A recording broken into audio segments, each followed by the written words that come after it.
We have a great program for you. I'm going to give you a brief rundown. It's pretty simple. We've got about 5 questions from our esteemed moderators here that we're going to ask our panelists after they introduce themselves, and then we'll open it up for Q&A. This is being recorded thanks to Kids Voting Durham, so if folks want to look back on the presentation, you will be able to do that through Kids Voting Durham. So I will go ahead and introduce our panelists. To my right, we have School Board Chair Bettina Umstead.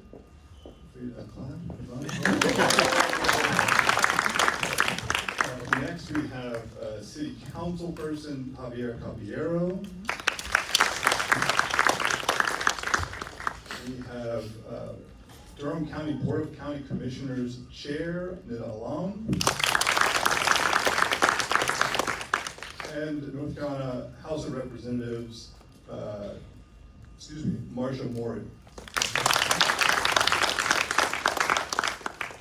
All right, so I think we're going to go ahead and jump. Oh no, excuse me. We're going to give our panelists here a few minutes to give some opening remarks. And we'll start with. We'll start to my right. Good morning, y'all. Or excuse me, it's not morning, it's afternoon. 1 o'clock, so good afternoon, everybody. That's right. Yes, there you go. Good afternoon, everybody. Good afternoon. All right, I'm a teacher by training, so I like when folks talk back to me. My name is Bettina Umstead, chair of the school board here in Durham. I'm excited to be here with y'all, and thank you for coming and spending your Saturday afternoon with us. Couple of things, thinking about my vision and priorities for this year. Some of them are not as exciting, like operating efficiently. It's a year that we've seen Durham Public Schools have challenges when it came to transportation, some of our operations internally, and so we're really doing a lot of work to make sure that we're running smoothly. Students are getting to school every day, they're getting fed, people are paid. That's a really important priority for us. Secondly, I think we want to continue to make sure our schools are inclusive and warm and affirming environments for all of our students.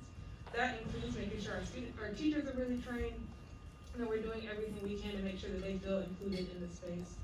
And thirdly, advocacy is a huge role for the school system.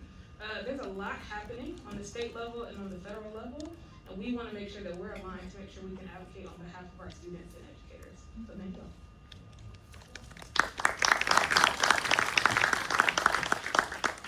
Good afternoon, everyone. Buenas tardes. I'm Javiera Caballero, Durham City Council member. Thank you so much for taking time out on your Saturday. You could have chosen many other things to see. We always love to see folks civically engaged in Durham. I also want to thank Kids Voting and Commissioner Allam, who helped spearhead this. And Justin, thank you again for saying yes, giving up some time on a Saturday. So as many folks know, it's a municipal election. This year, I am not on your ballot. We alternate.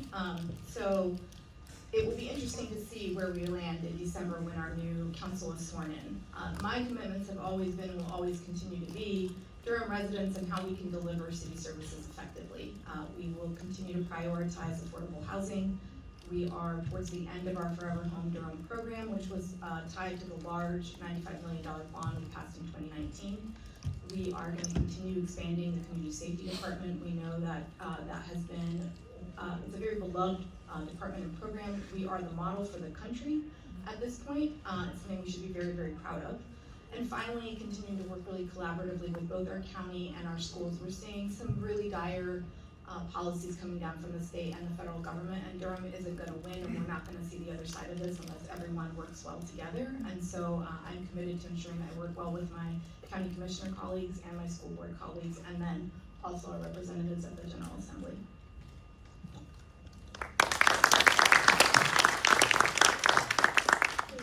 For the alum, yes, ditto to everyone coming out. I appreciate you all being engaged. And hopefully this isn't our last of these events.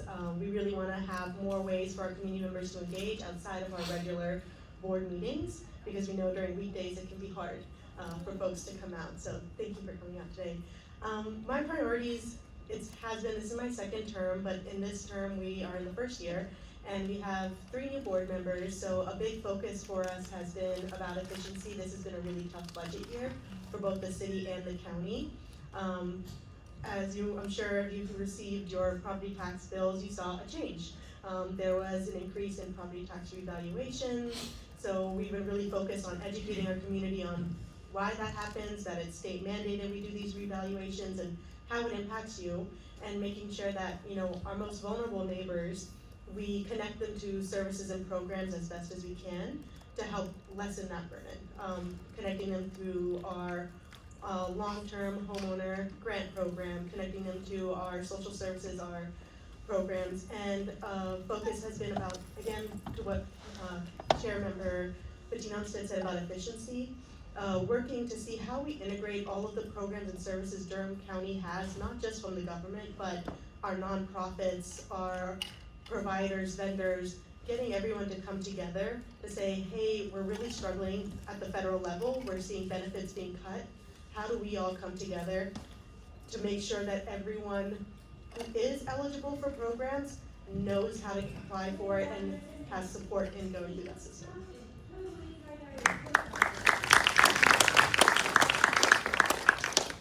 Thank you, and thank you all for being here. My name is Marcia Morey. I am one of 4 of Durham's State House members. Durham has 4, and we have 2 state senators that represent Durham. So I'm one of 6 in our delegation that go to Raleigh. Why am I there?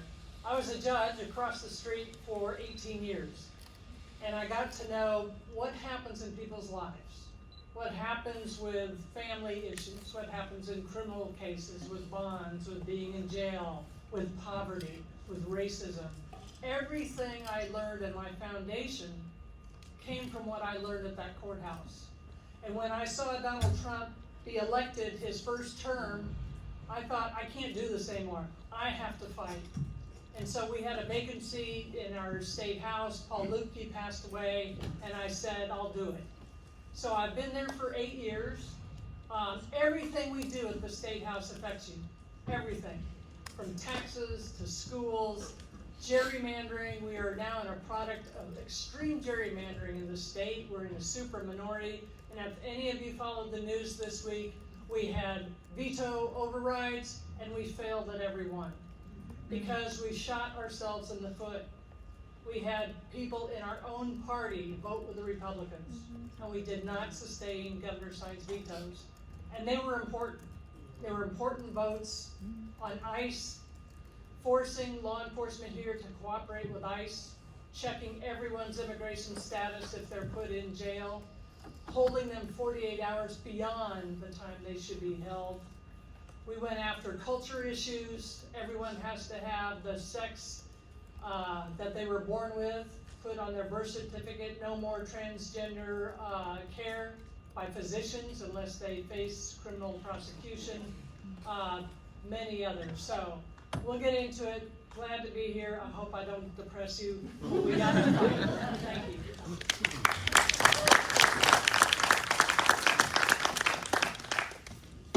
Okay, so I think we're going to begin with our first of 5 prepared questions.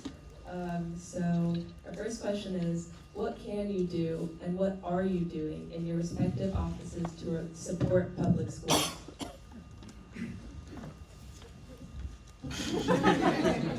Well, I do a lot to support public schools. It's all I do, almost. So there's a couple of things that we do as a school board.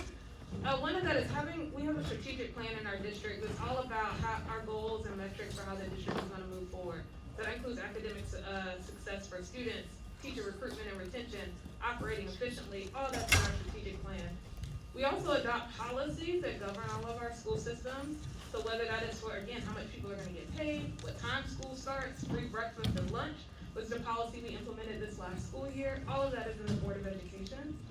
And then lastly, and we're trying to keep this real succinct because we want to also make sure we hear from you all, the advocacy piece.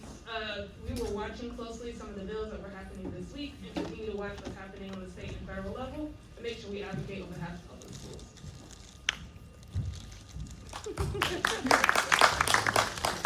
So, City government does not fund our schools in any real substantive way. I think the place that city council can do better is, again, that collaboration, really discussing and getting better understanding of how we can support one another.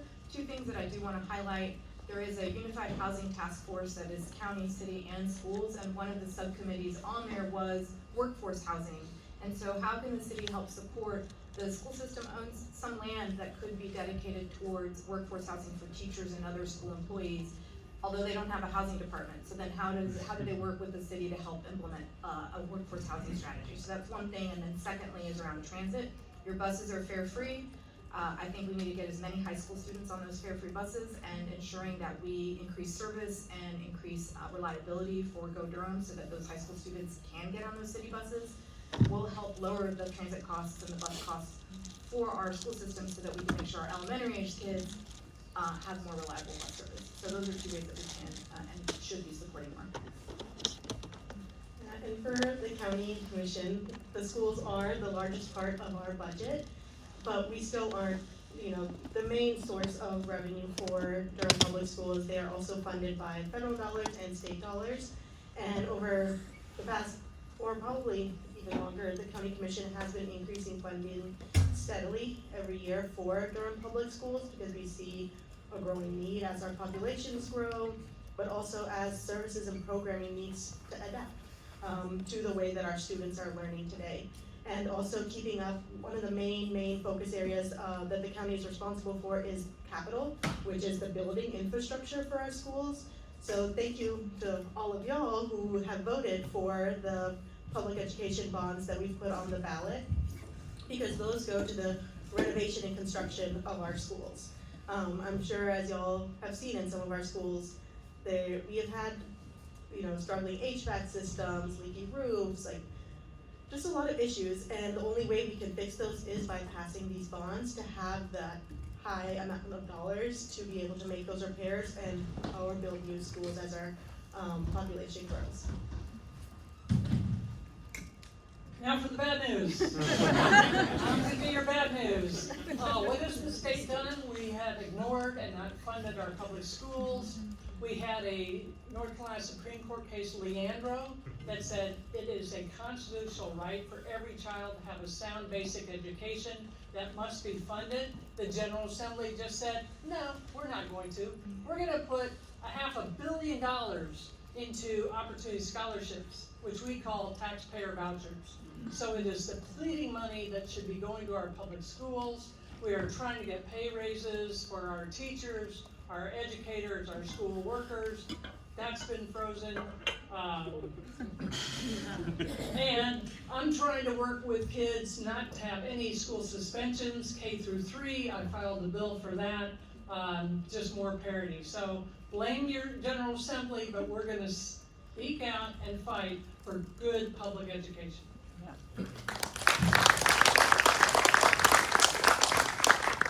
Representative Morey, is it also true that you worked on a teacher housing bill that has had some difficulty getting through the General Assembly? Thank you, Justin. Yes, for Sessions, and Mary Ann Black was the first representative to file that, to support housing, affordable housing for teachers. And it was to have some property set aside to subsidize it so teachers could afford to live in Durham while they're teaching in our public schools. They have blocked it every time, but we're still trying to push it through.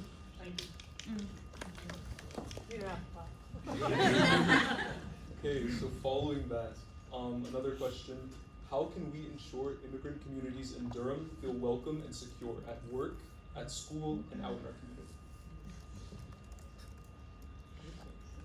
Yeah, I'll start that one first by making a reminder, since I saw folks coming in and trickling in still. We have Spanish interpretation services available. If you are in need of them, you can come over here and grab an earpiece. But the ways that we're supporting our immigrant community is by making sure that they know how to access the Durham County and city resources and Durham Public School resources that are available to them. Working with our community nonprofits like El Centro, El Futuro, to connect people to how to enroll your kids in Durham Public Schools, how to apply for Medicaid, food stamps, like just that language barrier that sometimes exists and other barriers, trying to remove them as much as possible by just educating the community. And then also making sure that we, as elected officials, constantly show up for our community to show them that Durham is a welcoming community, that Durham is a place that everyone can call home.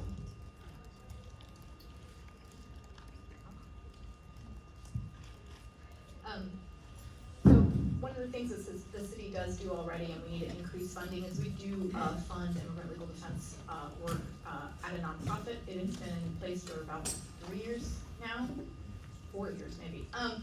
And we do need to augment that money because the need for legal services has very much obviously increased. So that's one thing we do. The city and the county also have an immigrant and refugee coordinator position. We increase funding to add additional personnel there. So those are just two direct things that we do. And then I think many of y'all probably saw last week that we had ICE agents at the courthouse, and there was an amazing community response. And so this isn't just on electeds, this is on our community. We know what's coming, we know that the big bullshit bill, passed, and there is a huge increase for ICE dollars, right? They're gonna be funded at a level way beyond even the FBI and things like that. And so once that money really hits, what is gonna happen to our community is actually quite terrifying. And so when I say that we're gonna have to put our bodies on the line, it's not hyperbole. I think that that's what it's gonna take. Because they will disappear folks, they will kidnap folks, and it's not just gonna be folks who, quote, shouldn't be here. It's gonna, we know that US citizens have been taken all over this country already and kept in detention for weeks while they try and get the legal services to get themselves out. We had a gentleman in Greensboro who's been, for 3 weeks, been in detention in Stewart. Many years ago, myself and several other electeds actually went down to Stewart Detention Center, I think it was in 2018 or 2019, and did a tour of that facility. And so those are the kinds of things we're gonna have to keep doing, is bringing attention to bringing attention to it, and then really fighting for our community. Because when we say that Durham is a welcoming place, it's not a tagline, we believe it. And let me just add on to that, Jerome, the man, he's a Muslim father of 5, he's out in Greensboro, who has been detained now for 3 weeks, and should have never been detained. He has been here on a valid visa, is a pending asylum case, and unfortunately they have detained him and taken him away from his family, and he's the main breadwinner. And this is a case that the judge granted a bond for him this past Tuesday, and then ICE instituted a mandatory stay where they're saying we're not releasing him. And so the community really needs to show, because these are cases that are gonna, unfortunately, we're gonna see them increase across the country. So showing up when there's ICE sightings, making sure our community is out there to witness, record, document what is happening to make sure that our community stays as safe as possible, and that there's a record of these incidents so that way we can protect our community. Okay, here we go again. House Bill 318 was one of the 6 vetoes that we voted on this week. This bill has changed over the last couple of years, and Governor Cooper, we sustained his veto. I have been fighting this since it was first introduced 4 years ago. It started out to be, quote, for public safety, that we needed to hold people in jail more than, or 48 hours to check their criminal records, check their immigration status, and report to ICE. It is now, we have doubled the number of offenses that these people can be held 48 hours for. It's no longer about public safety, it's about mass deportation. And it's right out of the Project 2025 playbook. This passed because one Democrat joined the Republicans. And that, if that one Democrat would have stayed with the party, the bill would have been, the veto would have been sustained, it would not have become law. It has become law. We're still gonna fight it, we're gonna do all we can to take that back. I think it's name her name, Carlin Cunningham. We got it. Democrat. should not win after the bad news. I think we are listening really carefully to our students, our families, our educators in the school system around how we keep our immigrant families safe. We do not ask about documentation status when you come to public schools. Every student is welcome in our public school system. Go to the school that's closest to you, and they'll make sure they get you to the right place and make sure you can register. We also have a multilingual resource center. We also have social workers and folks who are trained to work with all of our immigrant families. We've been working closely with community partners on that as well. And then all of our principals and administrators, front desk folks have been trained on what to do if someone were to show up at their school. And they know what to do, they know what to look for, they know what to call, they have to call some other people, they can't just let them in. So there's processes and procedures around that. Thank you for that. Our next question is around transportation, something near and dear to my heart as a longtime cyclist. How can we encourage more folks to use public transit? I think that the city and county have done a lot to invest in our system. They've put a lot of dollars behind increasing bus frequency, the number of bus routes, also bike lanes, sidewalks. Those are bonds that you all put on the ballot that Durham overwhelmingly voted for. So the infrastructure is getting better, but how do we sort of transform more folks, especially young folks in Durham who are coming up in this system, to become more avid public transit users? I'm gonna start with that one because this is very much, what I do, I spend a lot of time on. I'm the one of two council members that is part of our regional TPO transit planning organization. Commissioner Allam is also on there on the county side, and so we have made a deep commitment to keeping our buses fare free. And part of that, at least for me, is to get what I call the next generation used to mass transit, right? If you grow up and you're not used to taking a bus or you're not used to riding a subway, there's a lot of barriers for you just as a user, and so you're gonna default to the easiest thing, which in Durham still is a car, right? Which is one of the reasons that earlier I said, what can we do to support our schools? For me, it's yes, we wanna support our schools and we wanna create that next generation of transit users. It's not odd, you just get on the bus, you know how to use it, it's really comfortable. Our buses are really actually nice, they have great air conditioning, they have Wi-Fi, they're clean. My kid from Riverside takes the bus pretty often to get home, so I encourage you, if you have kids in DPS, to really encourage them to get on that bus and use it. So that's one thing. I think the other thing, you'll see you're just starting to see some outreach. We are in the middle of putting together a large grant, and interesting, the federal government hasn't really cut transit dollars. That's not what we're seeing so far,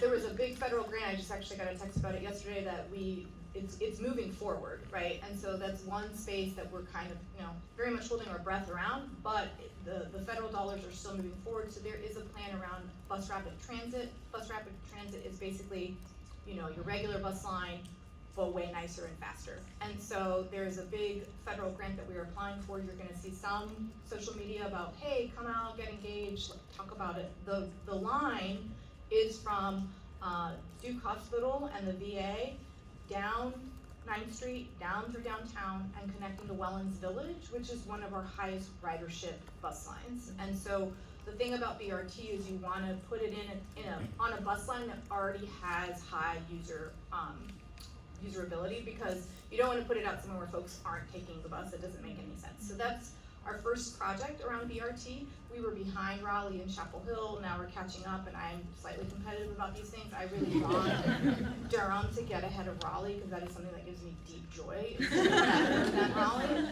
and so we'll definitely be pushing on that on the city side. Yeah, and for the county side, we have the transit tax dollars, so this was, I don't remember the exact year, but this was a tax that is a part of your property taxes that is specifically allocated to transit. And the goal of this fund is that we use it for larger infrastructure projects. And so, bus rapid transit, if we're looking at an RTP, a transit hub, that will connect more people from downtown and across Durham into RTP to increase access to those jobs that are out there for our community members, because we see so many great companies wanting to choose Durham and the Triangle, but if our Durham County residents can't get to those jobs, then they're not gonna have a great benefit to our residents here. So that RGB hub is a goal, and that's something that we're partnering with with Wake County on as well, because part of RGB is in Wake County, on the Morrisville side. So that is something to keep track of. It's gonna take federal dollars also, because it's gonna be really expensive. But it's really expensive because it is a lot of infrastructure. There's gonna be buses coming in from Wake County, buses coming from Durham and across. And then, as Councilmember Caballero mentioned, I serve on the TPO, where we work with our Orange County, Wake County, Chatham County elected officials to make sure that our region as a whole is working towards a mass transit future that works for everyone. And we work together when it comes to like applying for grants that are available federally. Sometimes there's grants that we are stronger if multiple counties are applying for it together. So we work collaboratively across our different county partners there as well.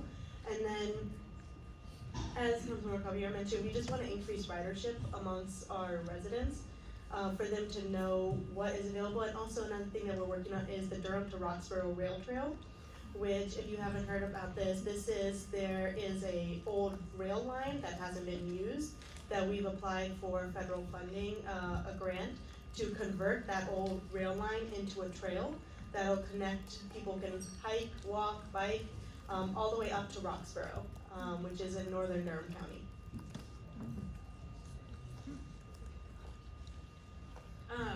Part of the couple of things that we've done in the school system to support transit, one, we operate buses all over, so thinking about how do we make sure that we're being efficient with our bus routes.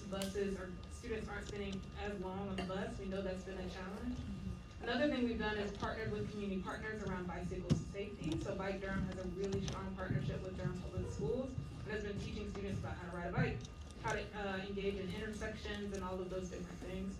But we also do that around walking to school as well. So we have a lot of partnerships where students are learning about how to stay on the sidewalk, how to use a crosswalk, and all of that. So those are some of the things we do.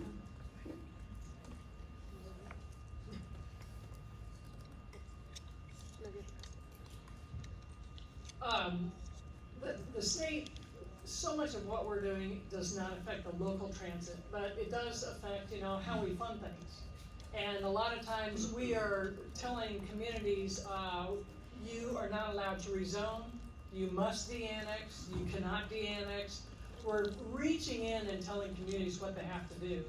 And Durham has a very strong Bike Durham, and when builders and developments come up, how much responsibility does the developer have to have good sidewalks, to have roads that, can accommodate the bike lanes? That is important, that is something we can look into, and there's a great lobby in Durham with Bike Durham that comes to the General Assembly saying, make developers provide these types of bike lanes, make them provide the types of thoroughfares and turns that we need to have efficient transportation.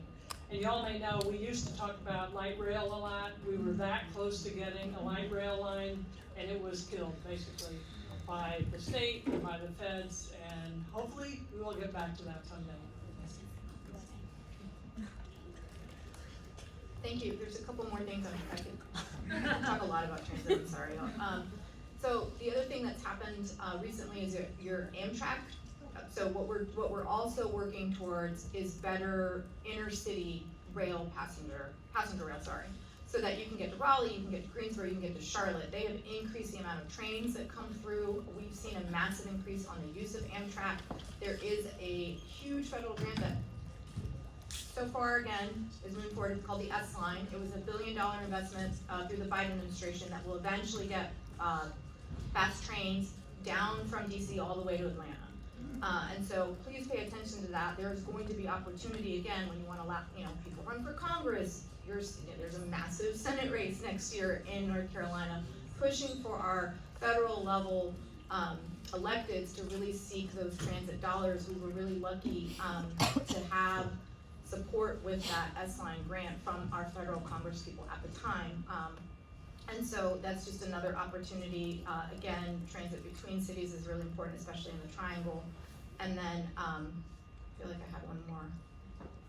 Oh, This is where having an effective General Assembly that doesn't hate its cities would be great.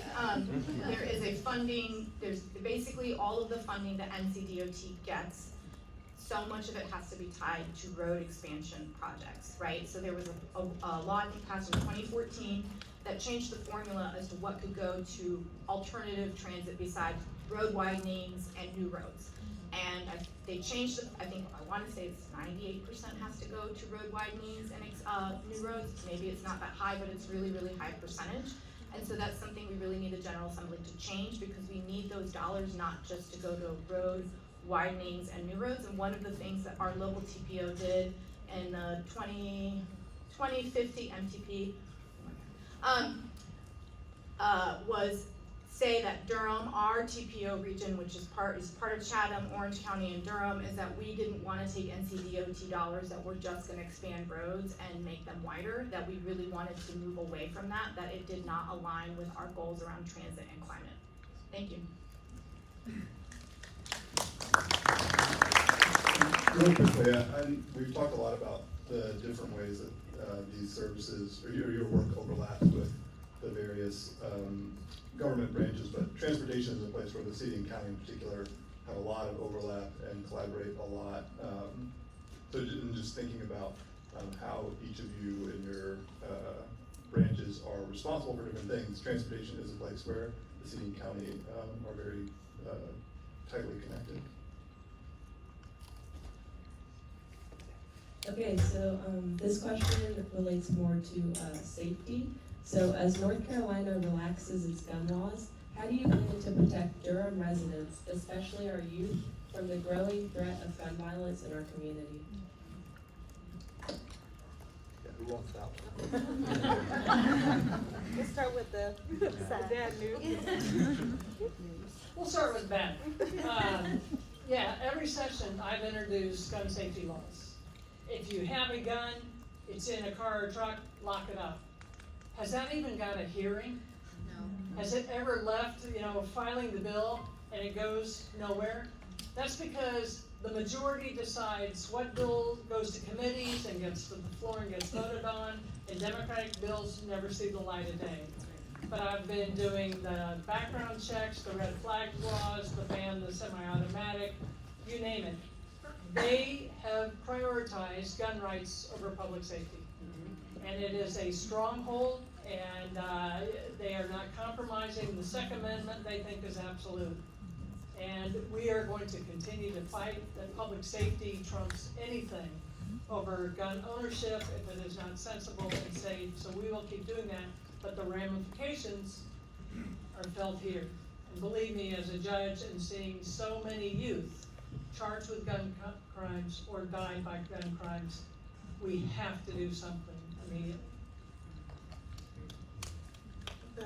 Durham County, through our public health department, along with the DA and the sheriff's office, have a gun lock giveaway program where they set up giving out gun locks for free to community members to just practice safe gun security, because that is such a key thing. Like, our state makes it easier to have guns, at least store and keep them secure properly in your home, so children have less chance of accessing them. And specifically to our youth, of trying to keep them away from guns, a big way that the county focuses on that, and the city, schools, and Marcia, as herself as a state representative, not necessarily the state as a whole, is more programs for our youth.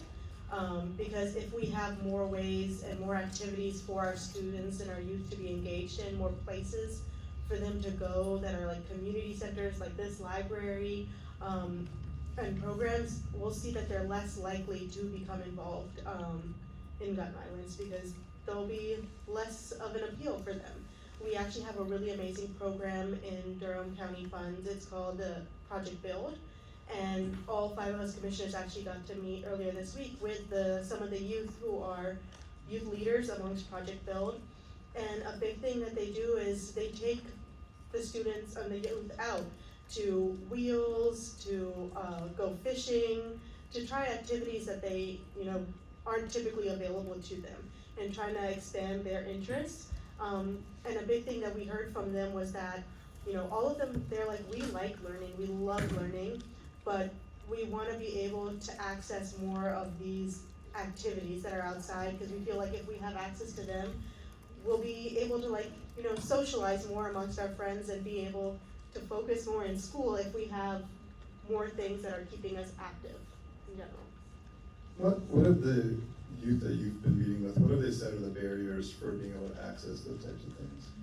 Transit is a big one for our youth. Like, for example, I'm now on the county, I'm the liaison for the Museum of Life and Science, as well as the Durham Memorial Stadium, and those are two facilities that should be really accessible to our youth, but do not have a bus stop near them. The closest bus stop to them is Duke Regional Hospital, and we do not want to be telling our kids, get on the bus and then walk down this super busy road to get to the museum or to the stadium.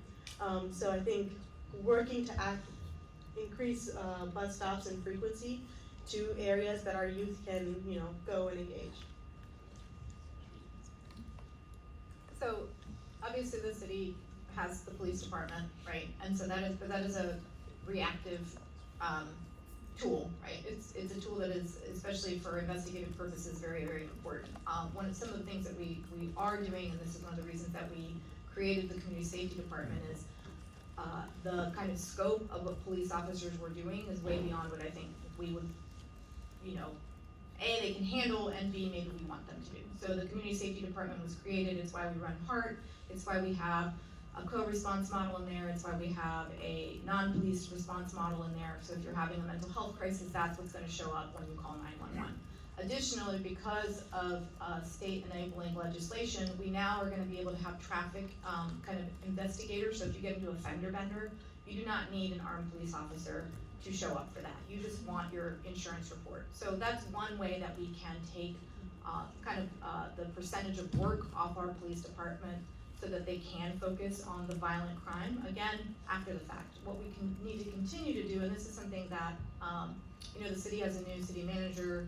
He started several months ago, but he just started a new reorganization in city government, and now Durham Parks and Rec is actually reporting to the same deputy city manager as our police department, and I think that that is a really important opportunity because we know we need our youth to be able to access our parks, our rec facilities. What's the programmatic things that we can continue to do? How do we make sure we make it very cheap so families can enroll? Ensuring that our rec centers can stay open late so our youth have somewhere to go. I have 3 teenagers, they're bored out of their minds half the time. There's not enough for them to do. You can't even go into an arcade in most places in Durham because it's a 21 plus establishment. And so we have to do better by our youth to be able to like access things and do things and not have, you know, bored kids cause trouble. I know that for a fact.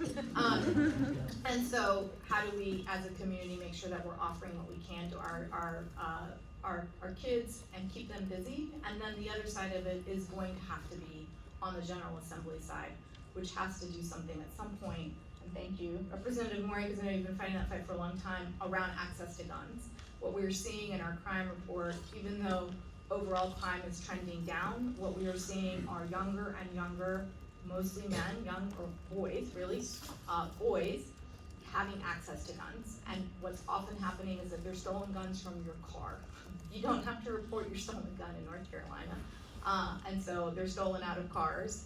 And that's where we're seeing a lot of access to guns. And with boys that are like 15 years old, and I think either you've been around a 15-year-old boy or you were once a 15-year-old boy, and I would say most often not the best decision-making happening for most 15-year-old boys. One of the roles the school system needs to play is make sure students have connections to all the opportunities that are listed there. We do have mentoring programs in our schools, but one of the things I want to see us make sure we're working even more on is how do we make school an exciting place for students to be, that's a connector to the other places, so they're not bored, right? They know where to go, they know what to do, and they're like, these things are more important for me than think about picking up guns. We also have a text-to-tip program in Durham Public Schools. You can submit a tip anonymously online, you can text, and we found that to be really effective. Students also want safe schools, right? And so if they hear about something, they message it, and they let us know. It's monitored 24/7 by our security person, and she's really great about working with the police department if we are nervous about something happening in our schools. And so we're really on top of that part. Another thing we're continuing to try to do is invest in mental health for students at schools as well. We have co-located mental health, so there's therapy provided right in their school building, and then again, connecting students with resources outside of schools as needed. If I may, School Board Chair, how much are those types of programs at risk from federal and state funding cuts? Well, that's an excellent question. So the Text to Tip program, I do not think is connected to funding in that way. I think about some of the, so federal dollar support after school programs, many of the after school programs here in Durham in summer. So when that federal kind of freeze happened this summer, there was a lot of concern from community partners that work directly with our Durham Public School students around, can we fund our program? And this is where students go after school. This is where they spend their summer. So I think some of those ways where we see a lot of that connection happening. The city and the county are also funding programs that our students are attending after school. And so how do we make sure that funding stays there so students have somewhere to go and are not bored, because that matters. All right, I think I'm responsible for our last moderator question, and then we'll get into Q&A. This one is about housing, something that I think is on everyone's mind. Durham has built quite a bit of housing in the last several years. If you were to come downtown, you've seen a new high-rise apartment building, it seems like every week. And if you sit in city council meetings like I often do, most of them are about new housing, often being built sort of on the urban growth boundary near the county line, on big townhome communities. So there is housing being built, but Durham's homelessness situation seems to be as challenging as it's ever been.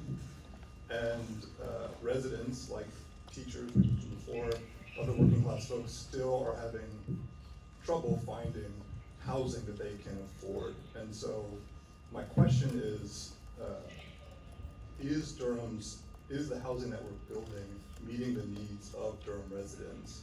And if not, what needs to change so that folks at every level can find housing, safe, comfortable housing to lead the life that they want to live?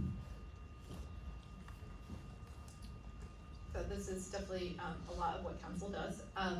So I mentioned earlier, so I think there's several pieces of this. There's what you call market rate housing, which is what private developers are bringing online. There's subsidized housing in some form or another, which is they're gonna have city dollars, federal dollars, state dollars, however you wanna have that subsidy. And so you have to have a blend of both, right? We know that there are going to be Durham residents who need support, either purchasing a home or paying their rent. And I feel like our area median income for our area went up maybe in February or March for our statistical area, right? Which includes parts of Orange County, Chapel Hill and Scarborough, and parts of Chatham County. I think now a family of 4, 100% area median income is right around $120,000. That's what it is. I think many of us in this room, myself included, are a little bit floored by that. A few years ago it was around 92,000. So it's increasing, partly because the folks who are moving to North Carolina are moving from states where they were more affluent. And so that is having an impact on our housing market. I will say that Durham's housing cost is slowing down in comparison to Wake County, right? So if you look at the area median value of a house in Wake County, it's gonna be higher. If you look in Orange County, it's gonna be higher. And interestingly enough, even Chatham is higher. So in some ways we are doing really, really well. I think part of that is because we're building a lot. And I know that that's an uncomfortable thing and folks get really frustrated by that. But if you look at cities like Minneapolis and Austin, it's the same there. There was an intercity visit to Minneapolis with our chamber last year. One of the things that the Minneapolis, one of their big successes is that their rents have been stabilized for 5 years. They had an incredibly successful UDO, Unified Development Ordinance. That's where they updated the rules of how you could build several years ago. And they were able to change a lot of the zoning so that you could get more flexible housing. What that also allows is all of these buildings downtown, those are often big out-of-state developers that have large portfolios. If you can make your zoning flexible, what it does allow people to do is people who aren't the big guys to build a duplex on their lot, which you can now do, much more easily. You could build an auxiliary dwelling unit, an ADU behind your house, right? So we've made a lot of those rules flexible so that folks, regular people like you, can also see opportunity with your own property. And what we need to now do better is get design that is, easily, your average homeowner, you don't know where to go to get an ADU or how to finance it. And so those are some of the ways that the city needs to do better. We also need a new affordable housing bond at some point. Once we've built out a lot of what we funded with the $95 million bond, you're gonna see in the next 2 to 3 years, probably 5 to 6 large affordable housing developments come online. She answered it. Well, and what's affordable? When you're paying people $7.25 an hour, minimum wage that hasn't gone up for 20 years, how are you ever gonna have affordable housing? Putting a down payment, the rent, the dream of buying a house is going out of reach for people. And we need to do better. I mean, these opportunity scholarships, why don't we use that to help people put down payments on houses or apartments or something? We need to change our tax policy. We're giving corporations a free ride in 2030. They're not paying a penny in taxes. And they used to supplement our tax base. The wealthy are getting huge tax breaks. The poor, the working class are not. So it's very much tied in.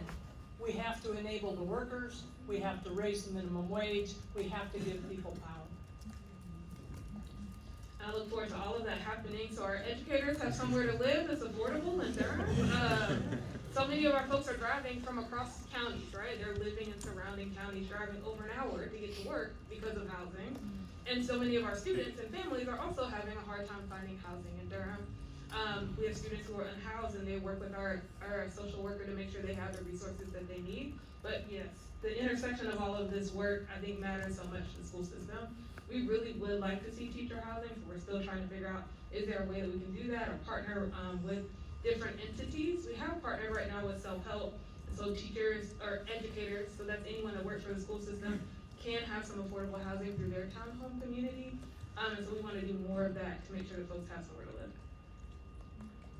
So, in addition to the policy making we do at the local level, each of us also serves on our statewide commission. So the commissioners, we have the North Carolina Association of County Commissioners. And up until I think it was 2010, Democrats used to hold a majority of county commission seats across the state.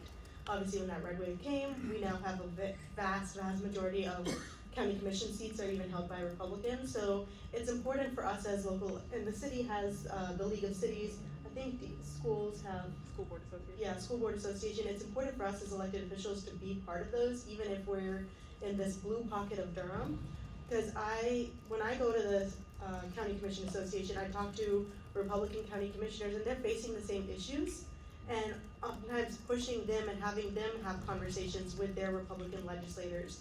To be like, if you're facing this issue too, we need you to be advocating for your legislators to change it, because they're the roadblock. They're the ones who are stopping us from building more affordable housing. They're the ones who are not raising the minimum wage. With that, and there, the two, in my mind, the two opportunities we might have some bipartisanship at the General Assembly is around transit and housing, partly because traditionally red counties are saying, so Johnston County will be the fastest growing county in North Carolina between now and 2055. That has been a solidly red county for a long time. It's starting to shift a little bit, and they're facing the same affordable housing and transit issues. So those are the very few places that we might see some real movement between Republicans and Democrats, because they're hearing it in their communities now too. Affordable housing 10 years ago was a Raleigh issue, a Charlotte issue. It wasn't a Johnston County issue. It wasn't a Person County issue, and now it is. And this is for anyone. What have been some of the wins that you have seen around housing? I know it feels very dire, but what programs have you implemented, or what projects have come online? Sort of what can people look to for that? Yeah, so we have, it was in my first or second budget year, we were able to pass funding for the low-income homeowner relief program, or long-term homeowner relief program, where it was individuals who have been, we started it out as individuals who have owned a home for 10 years and are up to, I think it was 35% of the average median income could qualify for a grant from our social services department to help them cover their property taxes, to help them keep their home and be able to afford staying in their home. It was such a success of a program. We saw there was a great need for it. We actually expanded it now, so it's no longer you have to have owned a home for 10 years. We've lowered it to 5 years, and it's up to 85% of the average median income. So that's making it a lot more accessible to a lot, as Councilmember Caballero mentioned, like $120,000 is the average median income now, and a lot of folks aren't making that. So trying to make it as accessible to folks as possible, especially as we see more like your property tax values increasing across Durham, across the entire state. Awesome, well, that is our moderator questions. We're gonna open it up for Q&A. I think there's gonna be a mic or two being passed out to the audience. Oh, great, oh, folks are gonna come down and put questions, okay.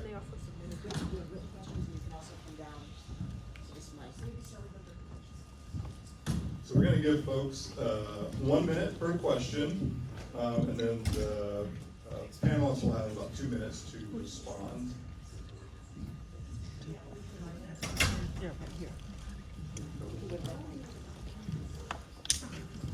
Yeah, come on down if you have a question. Don't be shy.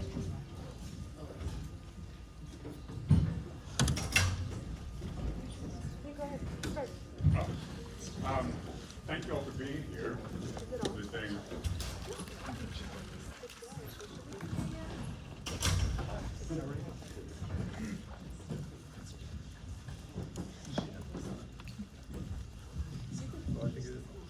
Okay. Fine. Thanks again. A lot of interesting things going on. I've got a couple of questions, and you can hit as many of them as you want. Tying in affordable housing and also affordable business opportunities. One thing I've thought about is having income. This works for commercial properties right now, that you can show your income from a commercial property and have your tax revaluation based on an annual rate of return based on your actual income that you're getting. So if you're keeping things low purposefully, your tax value can be based on that lower rent that you're doing. If that was applied for residential as well, which it's not it's not done for residential, that also would allow your tax revaluation to be based to an actual keeping your rental income lower, so that it could stay more affordable. So somebody who's bought a house 20 years ago could keep the rent sort of stable and not worry about the tax increase. I'm gonna have to check with our tax administrator, because we are our preemption state, that the state has a lot of restrictions on how we're allowed to tax. And everyone has to be taxed at the same rate for property. So I'll double check with our tax administrator about the reevaluation. About how you value it, So how the rate, ask not about the rate. tax administrator on that one. And Sorry. what about all the vacant buildings that the city and the county both own, or the school system owns? And why can't those be, one, not left to just deteriorate the way that we let the Woolworths building happen in downtown Durham? Like the former police department building is just falling apart, I think, is probably what's happening. And also, the county-owned school, the former school, and then the county administration building, or no, the county social services building is just, Yeah, so we're doing actually a land bank right now, our 3 elected bodies, and on August 12th, we actually have our joint city-county DPS meeting, and I think I believe that's when, was that one of the items? No? Okay, next meeting we'll have it. But we've been talking about land banking all of the spaces that the county owns and the city and DPS to see how can we, with state supportive legislation, convert into, affordable housing for educators. DSS, which is on Main Street, it's a beautiful building. It is unfortunately a building that has asbestos. So we're trying to figure out what is the most cost-effective way to use that building, knowing that it's not something that we can just renovate because of the state that it's in currently. So that is something I know we're trying our best to do, and all of those construction costs unfortunately keep going up, but there's plans in place. I'll let other folks go. Thank you so much. So we are going to intersperse with written questions that we have from the audience. Want to ask the first audience? So this person says, I noticed there were no details about how ICE is handled in schools. I have heard from parents they do not know what the policy says. Did you put out policy to parents? So our principals all have a guidance document around what to do in public school system. And I think there was a message that the families that we are aware of what's going on. I think we want to be really mindful of what we're sharing publicly to everyone to make sure that our policies and procedures around safety at school, like, stay something that remain private.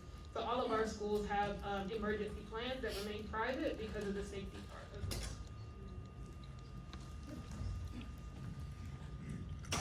Yeah, thank you for that. My name is Stephanie Turner. I'm with the Durham Public School Foundation. I really appreciate all y'all being here today and centering our public schools in such a meaningful way. If I may, I do have this question. From your perspective as leaders invested in Durham's growth and well-being, why do you believe the health and success of our public schools matter to our broader community? And how do you see public schools shaping Durham's future? I'm sure all of us have a really good answer for that. I mean, public schools, to me, are the bedrock of the community, right? We know that public schools are where students are getting educated, one. It's also a place where people have jobs, it's where people are fed, it's where resources are brought in. It is a connector of all different types of people. I don't know if there's anywhere else you go in a county that you find the people that you find in a public school system together. And so I think the health of our community is based on having a really strong school system. It's why people want to move to Durham, it's why people will stay in Durham. It's why our students who are in our school buildings will also want to come back and reinvest themselves in our school community. So public education is vital from my perspective. Thank you. As a founding member of the Durham Public Schools Foundation, along with Justin, my kids go to DPS. They went through DPS K through 12. They are all going to be DPS graduates. I went through Charlotte-Mecklenburg Public Schools. In fact, I moved to North Carolina. We lived in Rockville, South Carolina. That's where my dad got a job that offered him a green card, so he took it. And we moved to North Carolina at that time because it was, our public education system was the crown jewel of the Southeast. Republicans have completely destroyed it. And I went to Appalachian State. That's where my daughter's going. So we have public schools through and through. I think that you can get a quality education in public school. I don't think you need to go to a charter. I don't think you need to go to a private. I think that fancy schools are for fancy people, and I'm not particularly fancy. I'm a proud product of Wake County Public Schools, but for me and my husband, when we were getting married, we had decided on moving to Durham County, mainly because of the environment of the schools, because we knew that one day we wanted to become parents, and now we have 2 future Durham Public School students, and we knew we wanted to raise our kids in an environment where other students, we both went to predominantly white public schools, and we always constantly felt like outsiders, and we wanted our children to have a different learning environment. And I think Durham Public Schools is really, really focused on making sure that our schools are diverse in the way that they support their students. That our immigrant students, our students of colors all feel welcome, and also the ways that they teach. That there's different ways, like also as someone who has struggled with ADHD all her life, but was not officially diagnosed until my senior year of high school, when a teacher was the one who pulled my parents aside and was like, we think she's a great student, she struggles to focus.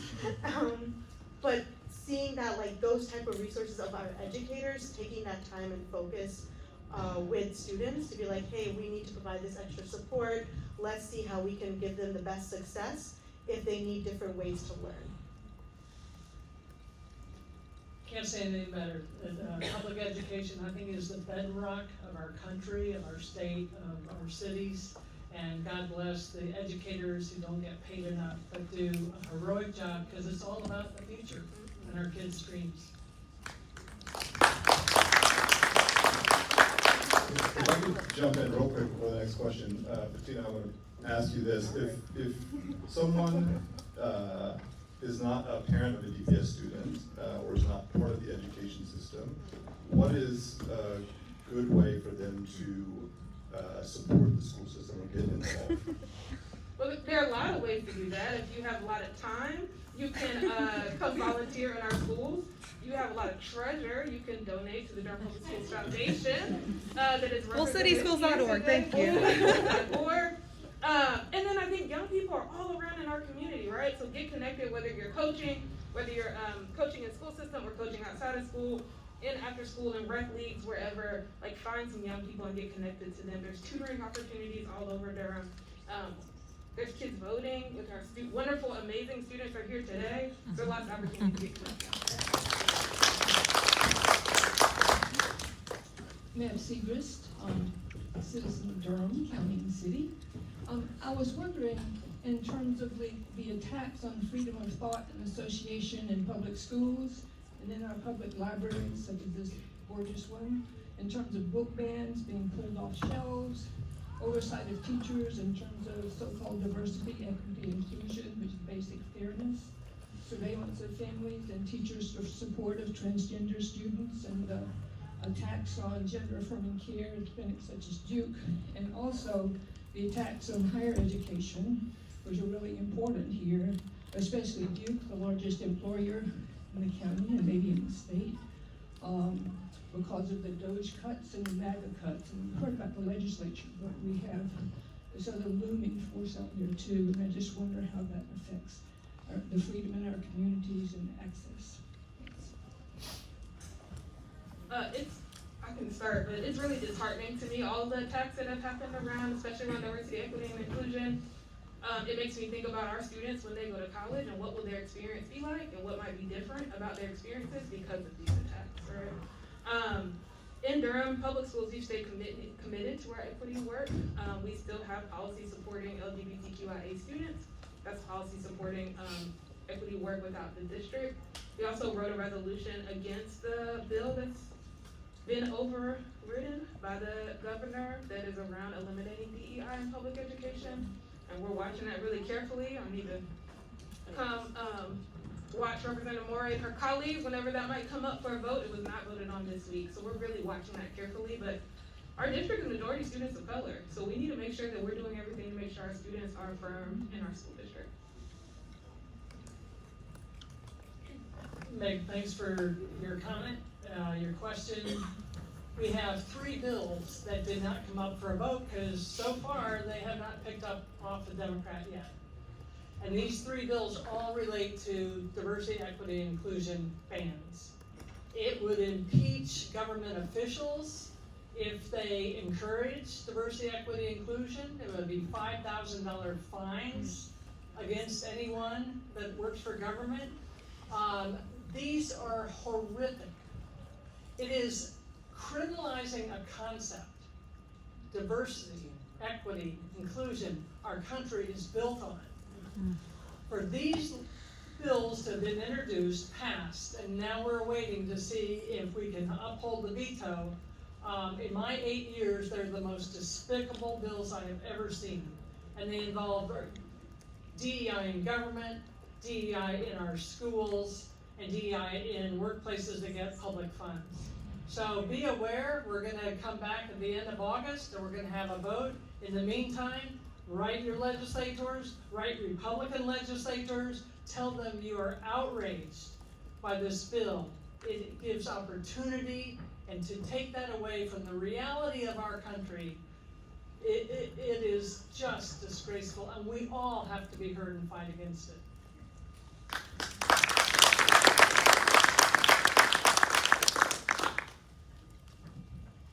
So we have a question from the audience. So how is the city and county and state investing in emergency preparedness for things like flooding and power outages that enable citizens and mutual aid groups to effectively support their neighbors with the support and coordination of state, city, county-led efforts? So the county has an Office of Emergency Management, and each county has that.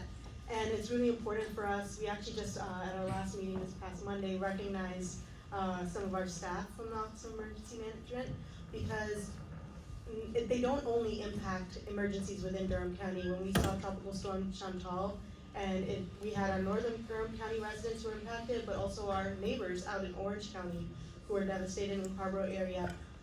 Their county reaches out to Durham County and the city of Durham when they need support. For folks who aren't aware, when Tropical Storm Chantal hit Harborough, it wiped out their entire fleet service. Their police cars, their trash trucks, everything.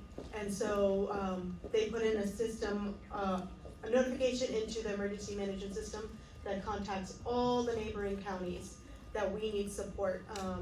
And so Durham County and City were ones who answered, as well as I think Chatham County also supported. But it's really important, and that is a focus for the county, is to make sure that we are prepared. Because oftentimes we forget about our office, like not commissioners, but like, you know, just in general, just like living every day, we can forget about the Office of Emergency Management until we really need it. But that's why it's key for us to invest before we need it, so that we have preparedness plans, that our staff were able to, as soon as they were alerted that someone in North Durham was struggling with flooding, and especially like a lot of our neighbors up in North Durham who were impacted were older. They were individuals that weren't able to lift, you know, their furniture and move their things and evacuate safely. So getting our staff out there and volunteers and mutual aid groups out to support is helpful. How much of that funding is comes from the federal and state government? Like how at risk is that department or that sort of funding for Durham County? Yeah, I believe it's mostly local funds. Quickly, the city is in the middle of what we're doing is a resiliency plan. So part of it is the response when there's an emergency, which I think that we have an incredible city-county response. We get called, so when Helene hit last year, we had firefighters from Durham that had gotten called to respond to Helene. There's a really great coordinated state effort to provide mutual aid between jurisdictions, right? The second part of that is how are we, like we all know this is just gonna keep getting worse, unfortunately, and so then how are we setting ourselves up to be more resilient within our own built infrastructure, right? So the places that got hit often are in places where you used to be able to build in the floodplain, right? And so those floodplain rules are old, and at some point we're gonna have to think about places that consistently get flooded.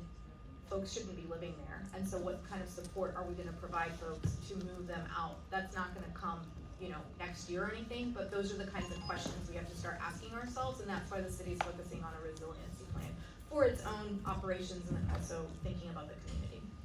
And if you aren't already signed up, you should go to alertdurham.com and register your phone number. That is funded by the city and county, that when there is a heat advisory, flooding warning, we text out our residents a warning so that they're alerted. It's kind of like, you know, the AccuWeather, but this is more focused on Durham County, so it's really important to be notified. And just be on the lookout, we just had a bill in front of us. Usually the governor is the head of our state who takes the active role in emergency preparedness and readiness. The General Assembly now wants to hand that over to a commission appointed by their members. So you lose that one person in charge, National Guard everyone, to now a commission. Good luck with that. Hi, Ted Eby, I'm a Durham resident. How can we as a community take steps to resist the actions of the Trump administration without making ourselves a target for further punitive action and cuts from the federal government?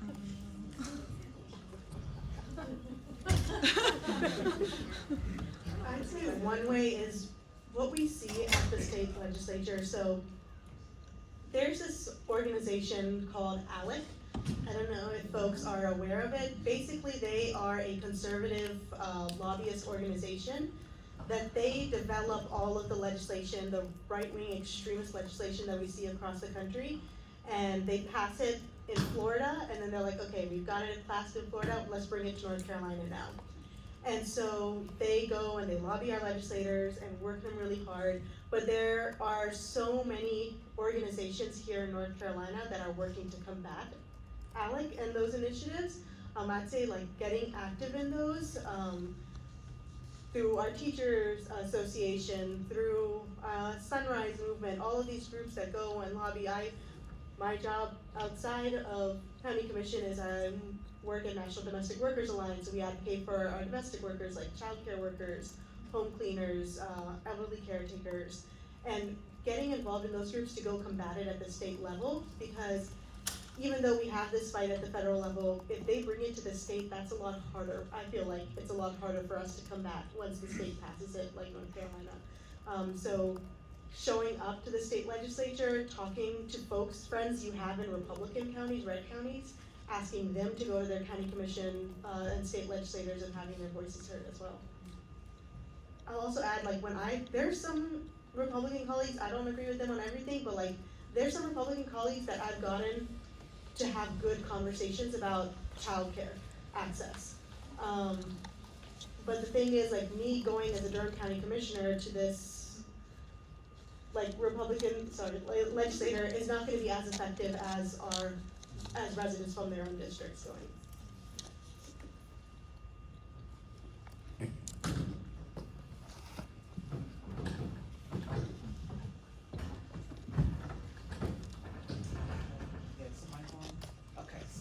I'm Latasha Gibson. I'm a Durham native, born and raised, and I'm a supporter of the American Descent of Slavery movement. So I have a two-part question, and I'm glad that housing was a main issue that was talked about during the panel. I do have some statistics. So Black Americans represent about 31%, 37.2% and 42.2% of the population in Charlotte, Durham, and Greensboro, respectively. But they contribute about 79% to the homeless population in Charlotte, 68% to the homeless population in Durham, and 66% to the homeless population in Greensboro. So homeless has a disparate impact on Black Americans. And I do have additional statistics. So moreover, Black college graduates, as well as Black Americans with advanced degrees at the master's science level, have about the same employment rate as white high school dropouts. So my two-part question is this, because I see both of those issues as being displacement. So the first part of that question is, what are you going to do about the displacement of Black Americans due to gentrification, particularly in redline areas, as well as those that were historically subjugated to urban renewal policies, like in the case of the Hayti Heritage Business District? And the other part of that is, being at this area is becoming more of an IT hub, what are you going to do to ensure that Black college graduate students, particularly in IT and engineering, get access to employment and not displaced due to hiring, discrimination, as well as offshoring and automation? Thank you so much for that question. I'll take the second one first, about, because that is a big focus area of the counties, is the economic development aspect. And you know, we see all the time, I don't know, it's like third year or whatever, North Carolina constantly gets voted as the best state for business. But it's not the best state, it's at the bottom for workers. And so what we do as county commissioners when we're looking at economic development incentive packages, and companies are looking to come to Durham County to either build in the county, but mostly in RTP, is that we actually have criteria areas that we have set our priorities before they can get an incentive from us. We have in there, we've prioritized internships with our Durham Public School students and Durham Tech, having them do like teacher education programs where they're bringing in Durham Public School teachers into walk around and like learn from Corning or like one of our companies in Durham in RTP, to take back into the classroom then to educate students so that they can learn about the job opportunities that are available for them. And then also working with Durham Public Schools to make sure that our students know that you don't need a 4-year degree, you don't need advanced degrees to get a lot of the jobs that are coming to RTP. So many of the jobs that we're focused on also is that we look at when they submit a proposal to us, they tell us what is gonna be the average salary, how many positions are they gonna be hiring that require advanced degree, how many require just a high school degree, how many require just a college degree. And we really emphasize and prioritize positions that have just the requirement of like a high school or GED, and then they, individual can go to Durham Tech to get a certificate program in 6 months or a year. So we really wanna get our companies to prioritize those type of jobs, cause having companies that come and bring 6-figure salaries that is great, if you look at it at that level, but then if you need to have a law degree, an MBA, 6 other letters behind your name, it's not helping our residents. So that's one way, and also we've partnered a lot with Durham Tech. There's the Bowls Initiative that is helping our youth who are kind of like in the middle of finish high school, don't know what they're gonna be doing next. Go into this program with the Bowls Initiative where they go to Durham Tech and we provide funding to support them throughout their experience at Durham Tech to then get a job, one of these jobs that we're having that in RTP that pay starting salaries $70,000, $80,000 that they never would have had access to if they didn't have a program like this, but it should be something that every Durham Public School student has access to. Also want to go to the foundation, we have to stop gerrymandering. We are silencing the black vote by dicing, cutting up, blocking, redrawing districts. We need to stop letting the legislature draw our districts to disenfranchise minority votes, and get independent commissions to draw fair district maps. The next one is the DEI that we've already talked about. You know, how it helps tamp down what we're trying to do with diversity and equity. And economic justice. We have to have economic justice from a fair tax code to a fair wage.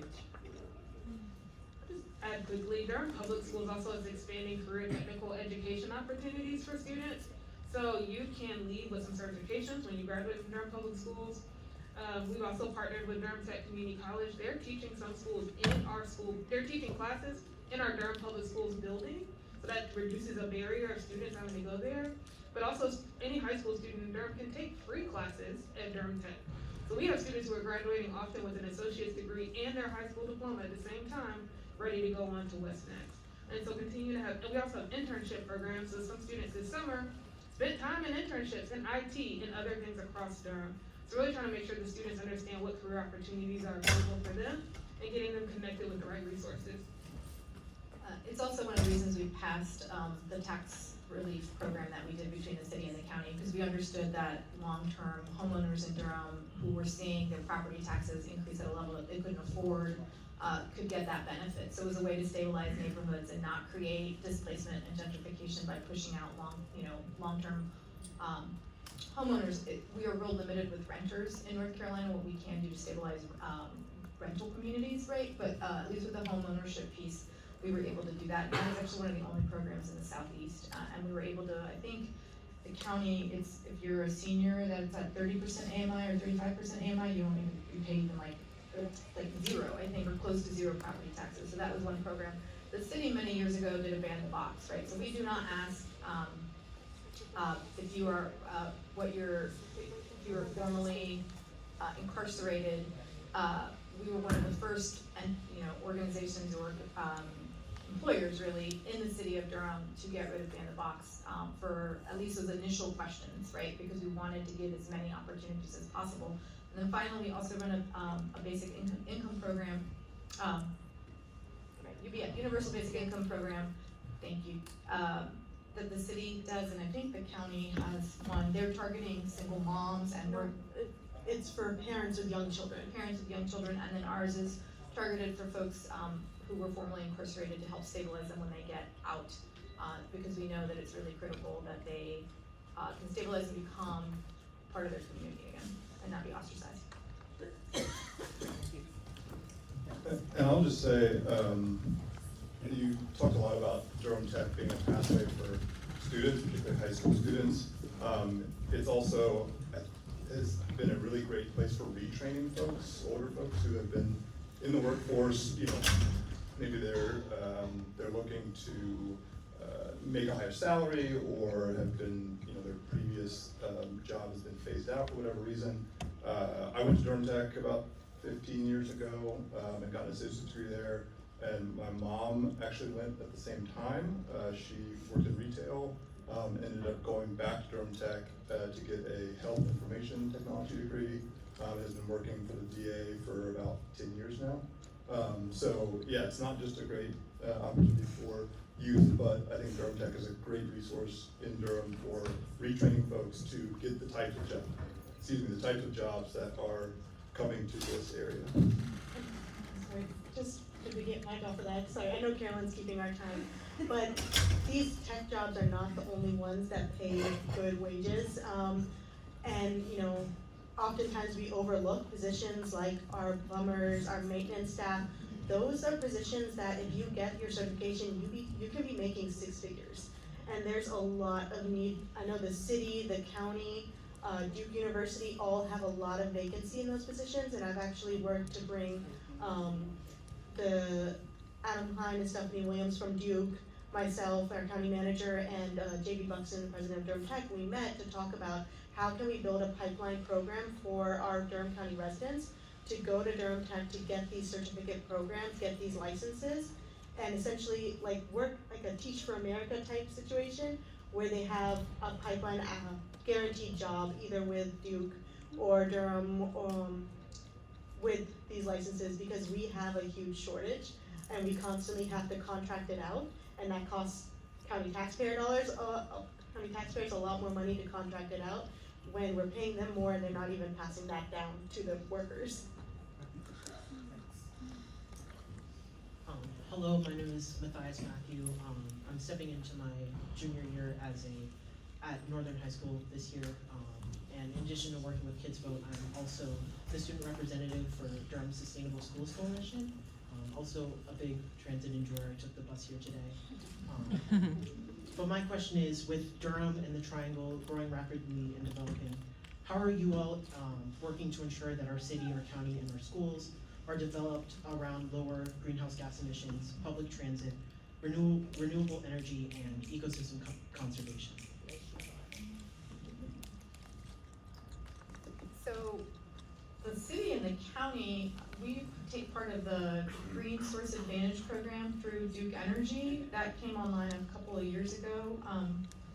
So we passed a carbon neutrality resolution as a city, maybe in 2020, maybe it was 2019. And so from the city operations side, so just kind of internally, we are hitting a lot of our targets. So we are updating a lot of city-owned buildings.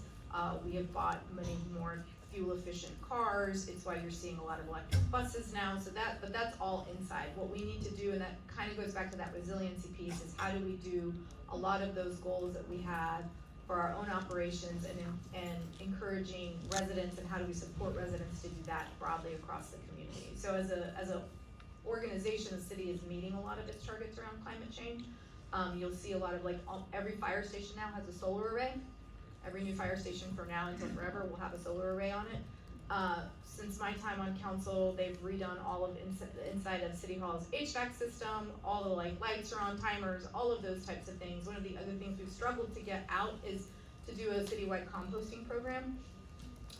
But we know that getting as much waste out of our waste stream, food waste out of our waste stream, would lower the cost to the city on what we're spending. Because I don't know if folks are aware, right now we ship all our garbage to another much poorer county because they have a landfill and we're not allowed to have a landfill. And that is a community that is much less affluent and a lot blacker than Durham. And it is a huge environmental justice issue.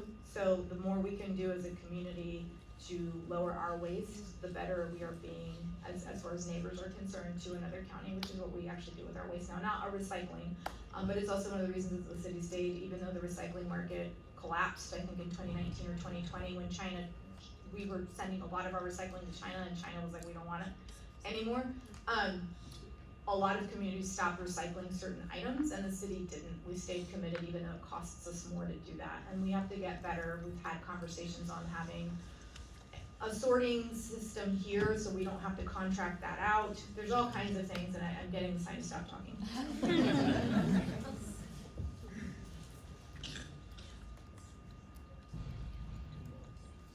I would say the school system also passed a resolution around sustainability a couple years ago, and as we are doing more construction and renovations, thinking about how do we make the necessary upgrades for that. In most of our newer buildings, you will see that as you walk throughout the building, lights on timers, other different ways of sustainability, more windows, more natural light. And then we have a lot of aging facilities, so hoping as we do construction projects and renovations on those that we're able to increase the sustainability efforts. I just can't let a question go by without bad news. One of the vetoes on Tuesday was Duke had a promise, we have a neutral carbon emission by 2050, and they just overturned that. And now Duke is going to set rates according to future fossil fuel expansion. So watch out for that, keep asking those questions, and stay on that climate change is real.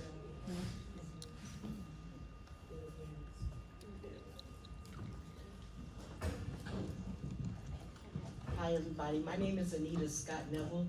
I am a Durham native. I serve daily in the Durham Public School Systems as Restorative Practices Coordinator, and I am the servant leader for Hayti Reborn. It's a community advocacy group whose sole mission is to preserve and to redevelop an historic Black neighborhood known as Hayti. I want to thank Latasha for ushering me to the podium with her statistics and her concerns, as well as the concerns of Matthias. They are greatly akin to the question that I'd like to pose to Councilwoman Caballero. I do recognize Councilwoman Freeman in the audience. My question is, the chasm between homelessness, affordable housing, and development in Durham is growing. It's obvious, it's in our faces. The comprehensive plan for Durham highlights equity and community voice in how our city grows, yet the voting history of our elected city council members reveals a propensity for approval of the goals of interloping developers. We've talked about sustainability, we've talked about environmental concerns, we've talked about gentrification and displacement. And my question is, especially in light of a vote that's coming before you Monday night, how do city council members think about, talk about, reconcile that disparaging reality between the plan for the city and the actions of the council members? Thank you. So the comprehensive plan, we approved it in 2022.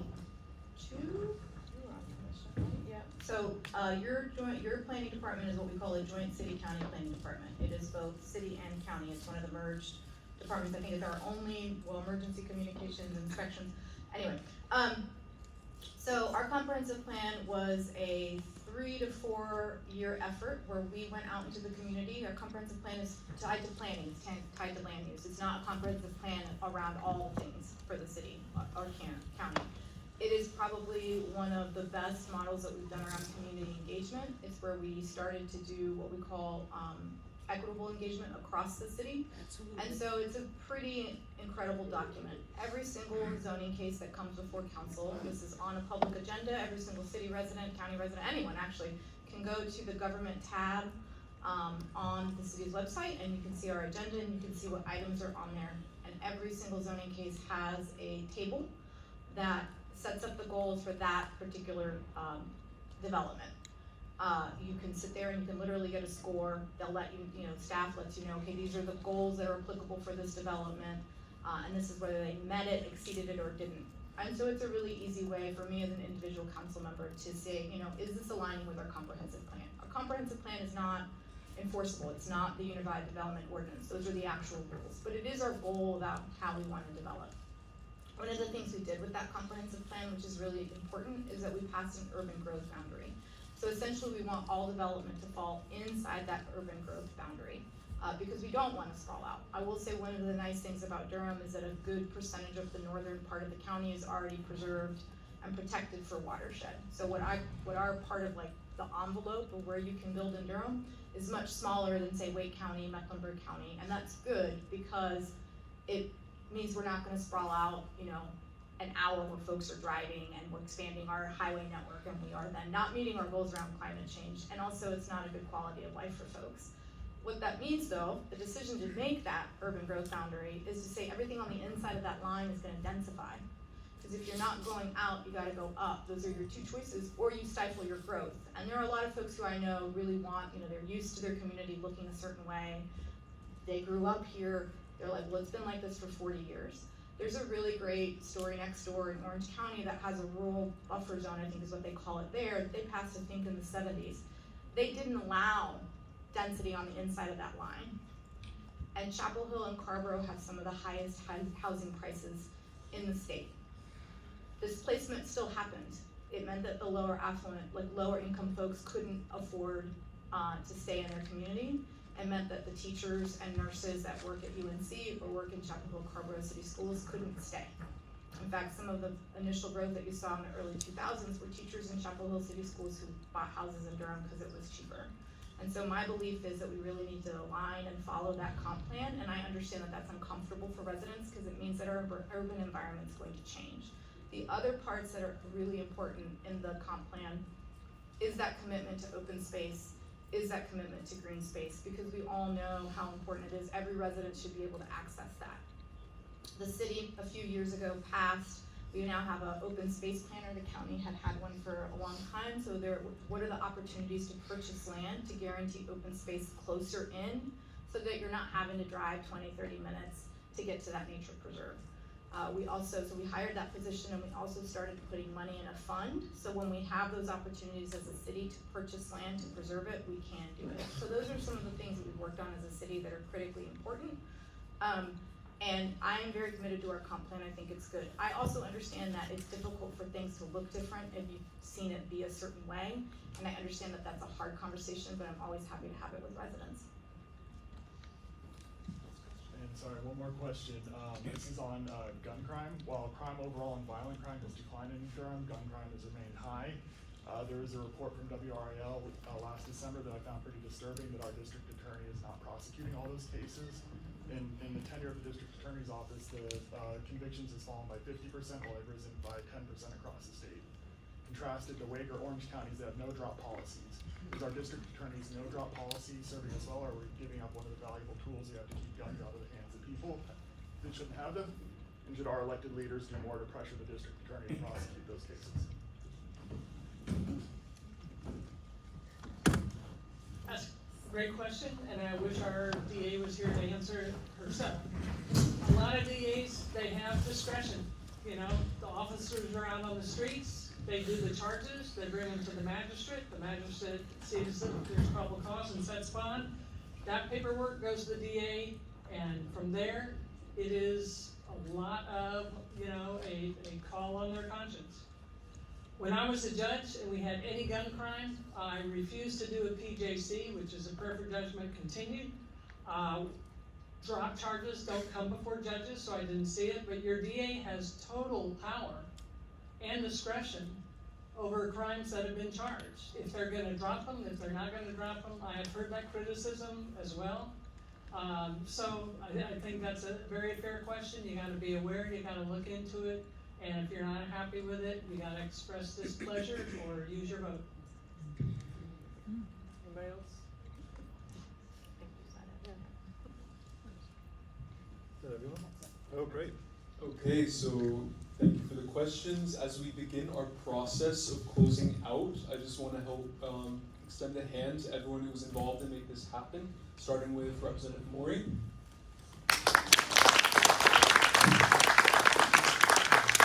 Commissioner Allam. Councilor Caballero. And Board Member Umstead.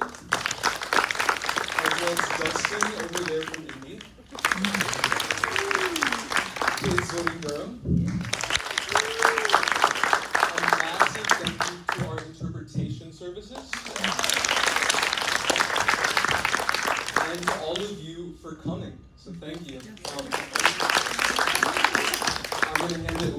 Justin. Thanks again, everyone, for being here. This was a lovely discussion. I certainly learned a lot, and I hope you did too. Something we really want to do is encourage folks to continue to stay engaged. I think all of us up here would say that there was a lot more that we would want to share about all these issues. It's really hard to solve them in a 2-hour time span. So I would highly recommend showing up to meetings. I know folks up here love seeing more people in the room for city and county and school board meetings. So participate in the meetings, talk to your neighbors, find ways to get more involved, volunteering. I think that was mentioned earlier. Using the resources that are available to you to try to galvanize on the issues that are important. So yeah, there are plenty of ways to do that. You can find it all over the city and county website. So yeah, please continue to stay more engaged. I believe there is a paper on the table on the way out that you can grab that has a QR code that you can scan to get contact info for folks up here and other resources that are great to follow this conversation with. And I think with that... Just scan it, don't take it, because there's no two Okay. And also just a plug for participatory budgeting this fall. We are trying to get to 15,000 voters. Your ballot, it'll be October and November is voting season. That's where we, the city, has set aside a portion of its budget directly so residents, any resident who's either a public school student or a city resident 13 years or over, regardless of documentation status, can vote in participatory budgeting. So please keep that information up, or look for that information. Thank you. All right, thanks everyone.